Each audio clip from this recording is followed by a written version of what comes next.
Buenas noches y bienvenidos a la mejor información en este lunes festivo. El presidente electo Gustavo Petro anunció hoy en su cuenta de Twitter el nombre de su tercer ministro, la dramaturga Patricia Ariza, como titular de la cartera de Cultura. Eduardo López Juque. Mónica, ella, el canciller Álvaro Leiva y el ministro de Hacienda José Antonio Campo son figuras de reconocida trayectoria en sus especialidades.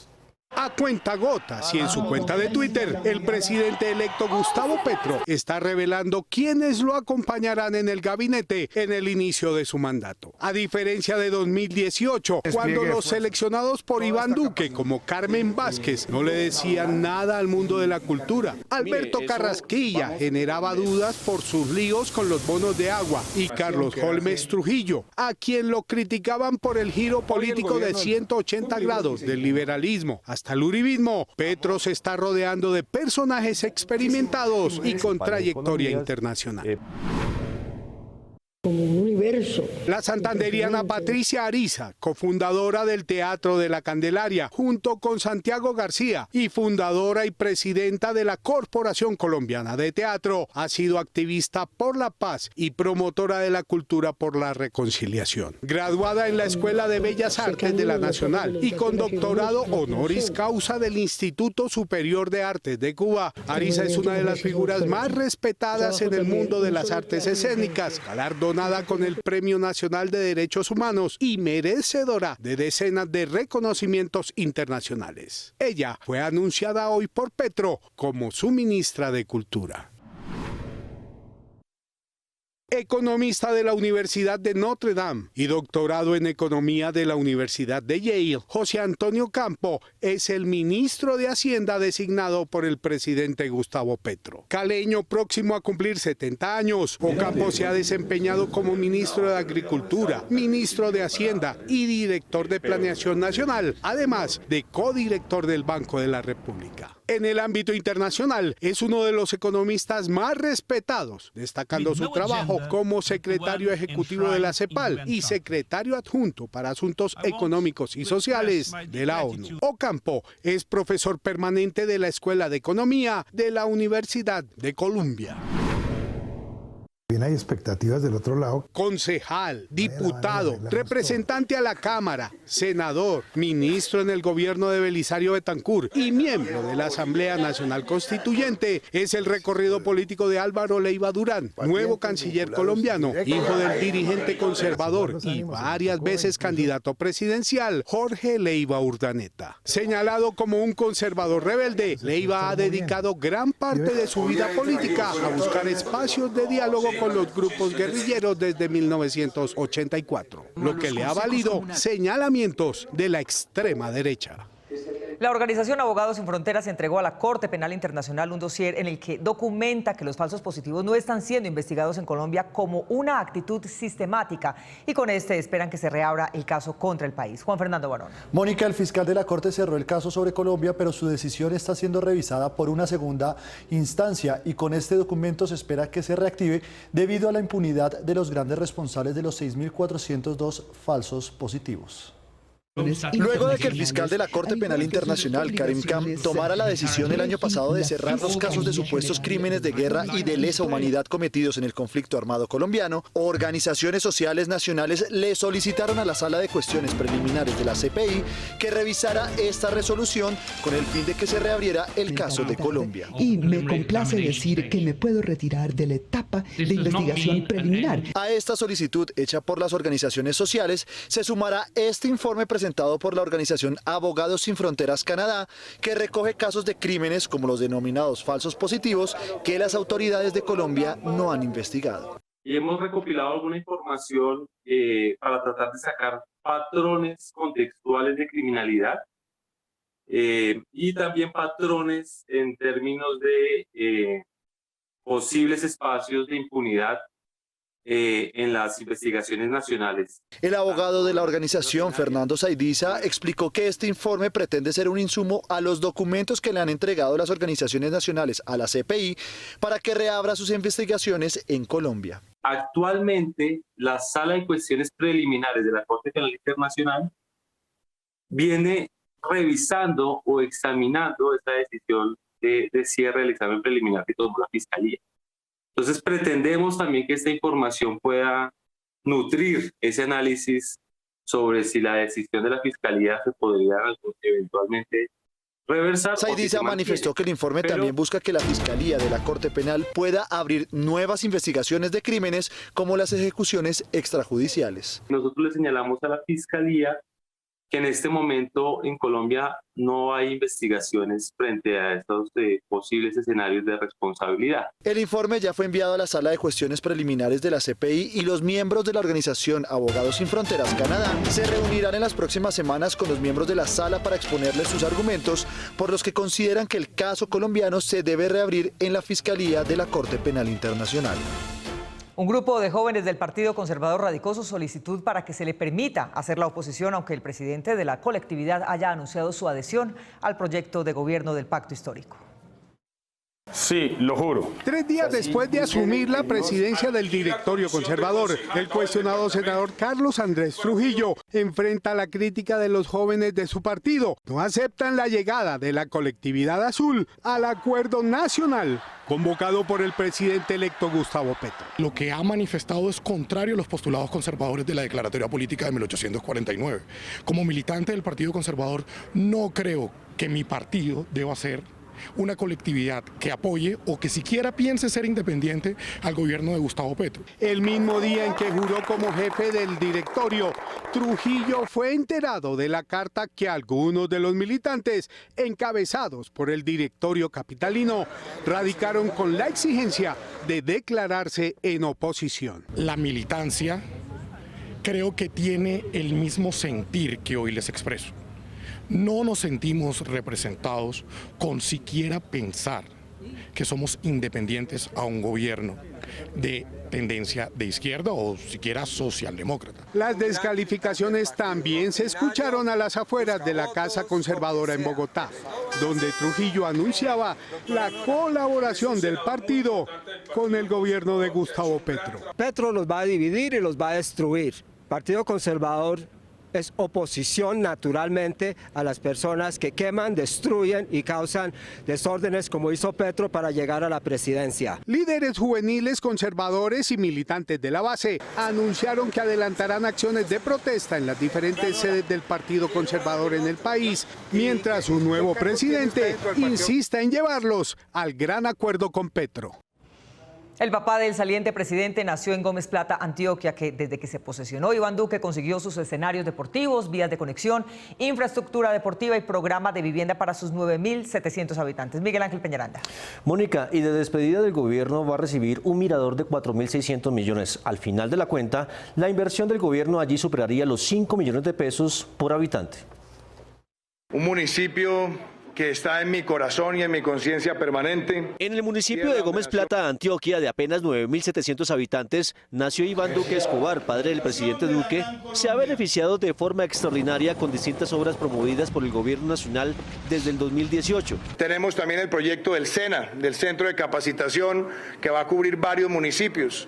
Tenemos la actualización de infraestructura deportiva. Tenemos con la ministra Karen la mejora integral de la conectividad. Y también esperamos que el ministro Malagón en los proyectos de vivienda rural. Y gracias pues a las inversiones que se han logrado con el gobierno nacional, se ha logrado dar una actualización a parte de esta infraestructura. Gómez Plata, que queda a 2 horas de Medellín, pronto inaugurará una nueva obra que pasó por la supervisión de Fontur para construir un mirador para el desarrollo turístico de la región. El presidente Duque, desde que se posesionó, pues siempre tuvo muy en cuenta el municipio y pues nos dieron la posibilidad de participar en estas inversiones del gobierno nacional. La realización del mirador Las Acacias, en la que el gobierno invirtió 4.600 millones de pesos, es solo el último que inaugura el presidente Duque en la tierra de su padre. Nosotros tuvimos la iniciativa, claro pues que siempre cuando hay una cercanía siempre pues es muy importante que pueda influir para la gestión. Yo le decía ahorita de la gestión política. Gómez Plata no ha sido un pueblo turístico que justifique la inversión del mirador, pero gracias al gobierno de Duque será ejemplo del progreso, en donde hay en su parque principal un monumento en honor a Iván Duque Escobar hecho en 2016. Y no es el único proyecto. El alcalde de Gómez Plata insistió en que el mirador es iniciativa de él, pero su secretario de gobierno dijo otra cosa. Es una donación que nos ha hecho la Presidencia de la República. El presidente Duque, antes de irse, sigue con sus homenajes para quienes están en sus afectos. Esa vez asistió al 30º aniversario de la Fiscalía en compañía de su amigo, el fiscal Barbosa.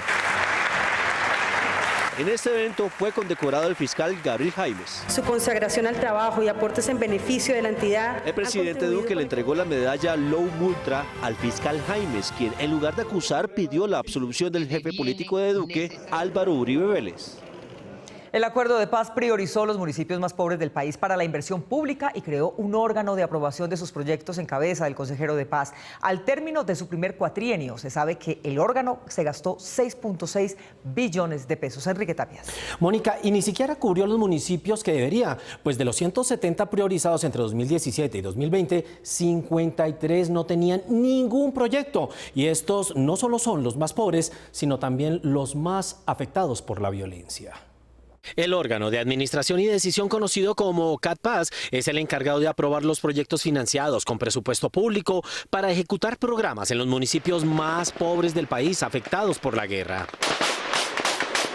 Estos proyectos son aprobados mediante una votación en la que participan un representante del gobierno con un voto.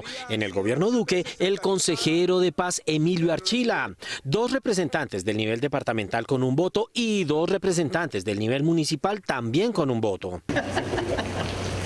Al terminar el año 2020, Archila recibió una alerta de los órganos de control sobre los proyectos que ya habían aprobado con su firma. Según la advertencia, de 447 proyectos que costaron más de 3.3 billones de pesos entre 2017 y 2020, en 11 departamentos los programas que beneficiaban a los municipios PEDED, o sea, los más pobres del país, era ninguno. Y dentro de estos 11 departamentos, Atlántico, Guainía y San Andrés, Providencia y Santa Catalina, no tienen ningún municipio clasificado en zonas PEDET. Lo anterior permite concluir que se están aprobando proyectos en el OCAD Paz en regiones no priorizadas en el acuerdo final de paz. Los organismos de control también señalaron que no había equidad en la distribución de esos recursos en las zonas más críticas del país. De 170 municipios PEDET, 53 no registran ningún proyecto aprobado, situación que se constituye crítica para la región Pacífico Medio y del Pacífico Frontera Nariñense. Lo peor es que en lo corrido de 2021 siguieron las irregularidades. Fueron aprobados en el OCAD Paz otros 266 proyectos por un valor superior a los 3.3 billones de pesos. De estos, 52 tenían observaciones por posibles inconsistencias y aún así fueron aprobados con el voto de Emilio Archila incluido. Tras la salida del director de Regalías de Planeación Nacional, se desató la investigación al director de Desarrollo Territorial y a funcionarias que habrían presionado el pago de coimas para contratos con los fondos de la paz, que en un solo año se gastó lo programado para 10. Después del fallido intento del entonces ministro Carrasquilla de juntar en su cartera el presupuesto de funcionamiento de Minhacienda y de inversión administrado por Planeación, puso a su segundo, Luis Alberto Rodríguez, a dirigir DNP. Rodríguez, del Partido Conservador y ficha también de Marta Lucía Ramírez, lideró con ayuda del Congreso una reforma a la ley de regalías y con ello se creó el cuestionado OCAD Paz, cuyos miembros hoy están vinculados con coimas. En el marco de la nueva ley de regalías, como ustedes saben, hubo una gran reestructuración, hay distintos OCADs que se formaron, pero el OCAD Paz fue justamente por la demanda que tiene en términos de proyectos y en términos de necesidades estos municipios. Según DNP, hay 681 proyectos financiados con plata de la paz, de los cuales 450, que suman 5 billones de pesos, se encuentran en ejecución. 80 por 1 billón de pesos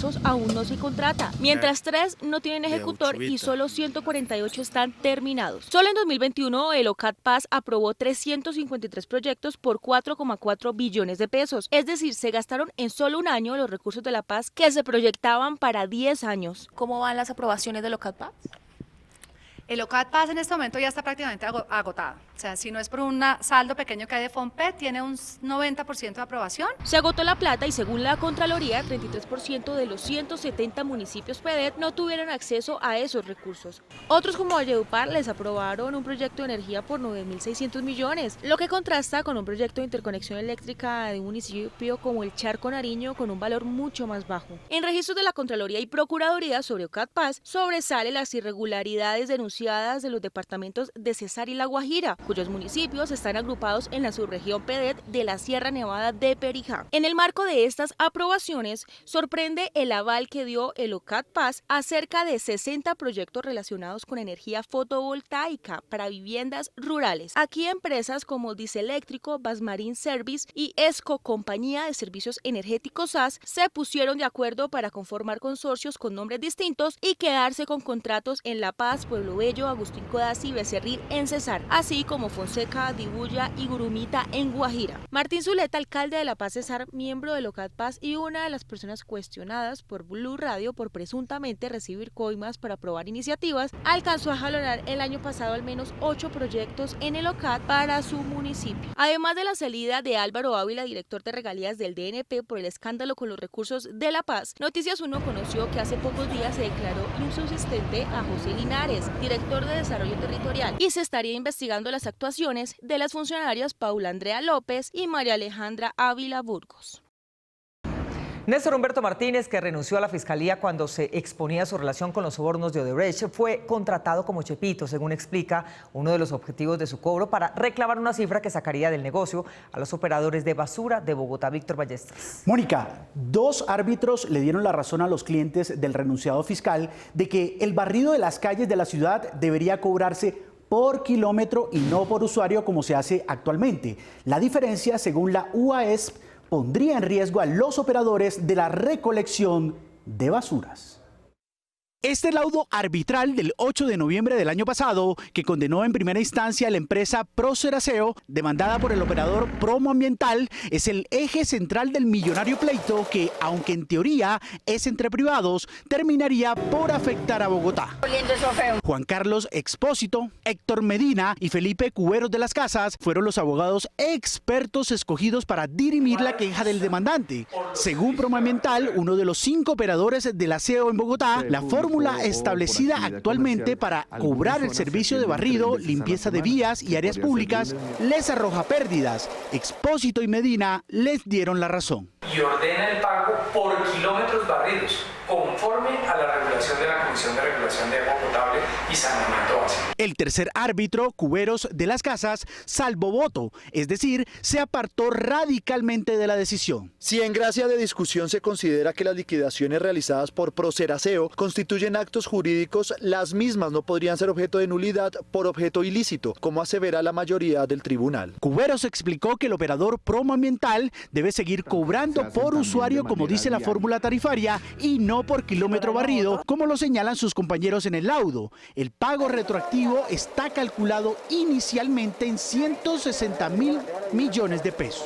Ni el servicio de aseo ni la tarifa a los usuarios se ve afectada. Sin embargo, Amanda Camacho, directora de la Unidad Administrativa Especial de Servicios Públicos, UASP, opina lo contrario. Por eso presentó una acción de tutela contra el fallo, advirtiendo que sí se está poniendo en riesgo un servicio esencial. Los otros operadores nos han oficiado diciéndonos, si nosotros tenemos que pagar esto, vamos a poner en riesgo la prestación del servicio. Cuando la prestación del servicio está en riesgo, el distrito, en este caso, el Estado, el gobierno, debe entrar a resolver, porque si no, nosotros somos los garantes del servicio. A la millonaria disputa entró recientemente, como lo informó hace una semana este noticiero, el exfiscal Néstor Humberto Martínez. Fue contratado como asesor para la estrategia de cumplimiento del laudo. Dicha contratación, que también le daría un asiento en las asambleas de socios, no cayó bien entre los demás empresarios. Él está recibiendo poderes para venir en una calidad de chepito a amedrentar a los gerentes.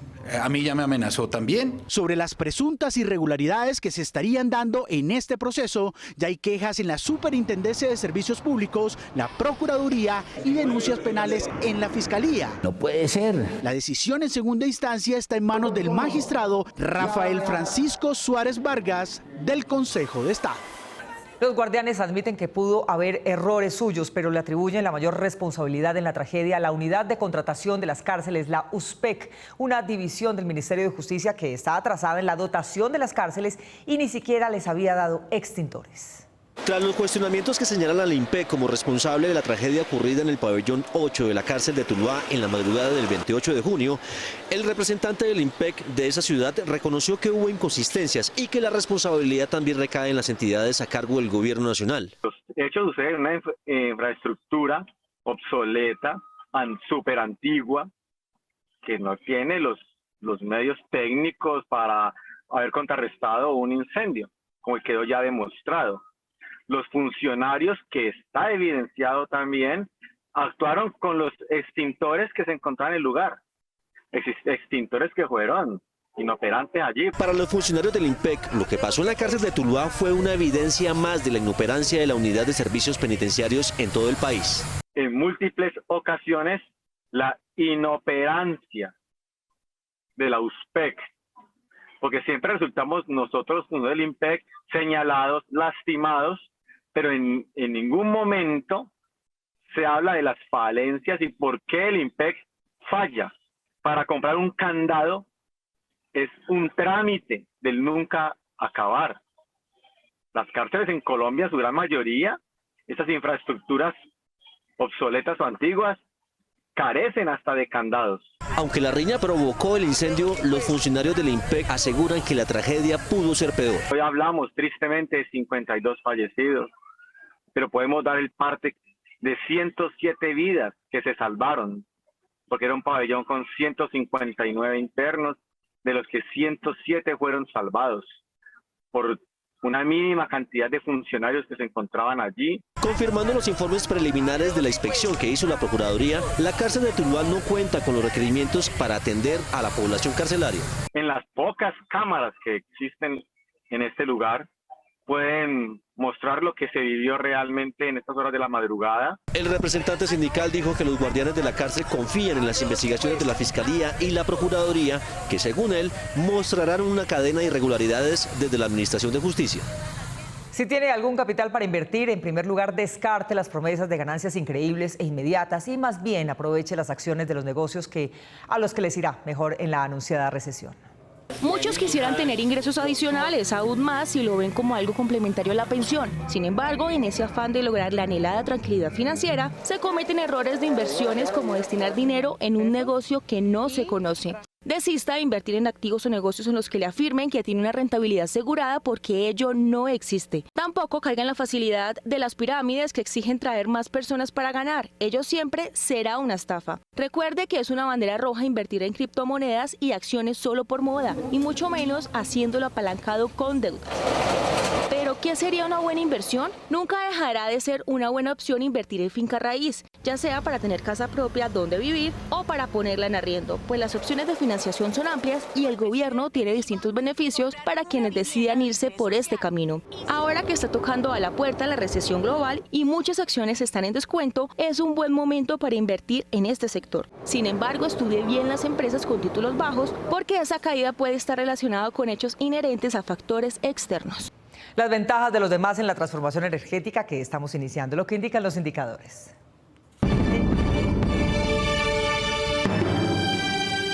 Según las cifras reportadas a Naciones Unidas, Estados Unidos es el país que más está invirtiendo en transformación energética, con proyectos por 158.2 billones de dólares, seguido por la India, Alemania, China y Canadá, mientras que Colombia comenzó con 171 millones. Esto indica que para crear la energía limpia necesitamos invertir la plata de la energía sucia. Esto es lo que indican los indicadores.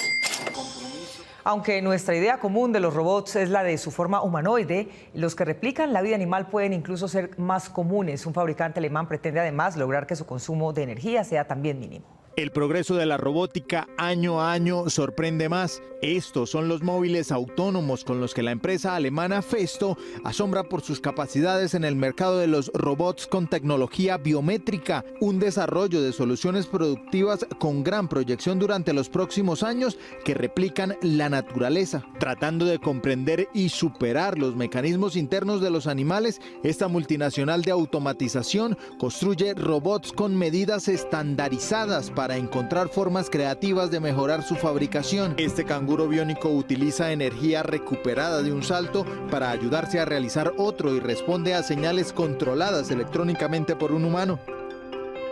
Este es el zorro volador biónico, un objeto volador ultraligero que interpreta técnicamente las características de vuelo de un murciélago. Su electrónica integrada a un sistema de seguimiento logra que pueda moverse de forma semiautomática en un espacio aéreo definido.